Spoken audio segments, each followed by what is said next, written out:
Hello guys, Sheela fashion stitching YouTube channel में आपका स्वागत है। आज इसमें अपन बचे हुए कपड़े से सुंदर डिजाइनें बनाना बताएंगे, लटकन डिजाइन। और इसमें मैं लेस का भी इस्तेमाल करूंगी। जो अपने लहंगों में लगाती हूँ मैं, वो बच जाती है, उसको मैं फेंकती नहीं हूँ, मैं लटकनों में यूज करती हूँ और उससे और भी सुंदर लटकन लगते हैं इसलिए। और जो आपको ये वीडियो पसंद आए तो लाइक शेयर करें, कमेंट करें और बेल आइकन को प्रेस करें। जो चैनल में नए देख रहे हों सब्सक्राइब कर लीजिए। दोस्तों, वीडियो एंड तक देखना, तभी पता चलेगा इसमें कितने प्रकार के लटकन बन के रेडी हुए हैं। अब बीच में डोरी रखेंगे, इस पर अपन को मशीन चलानी है ताकि अपनी डोरी हटे ना। फिर एक बार ऐसे फोल्ड करना है, फिर दूसरी तरफ से भी ऐसे ही मोड़ना है और एक बार ऐसे मोड़ना है इसको।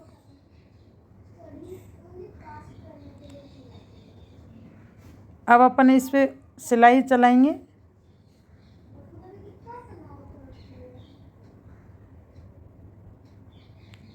अब ये साइड का कपड़ा की कटिंग कर देंगे।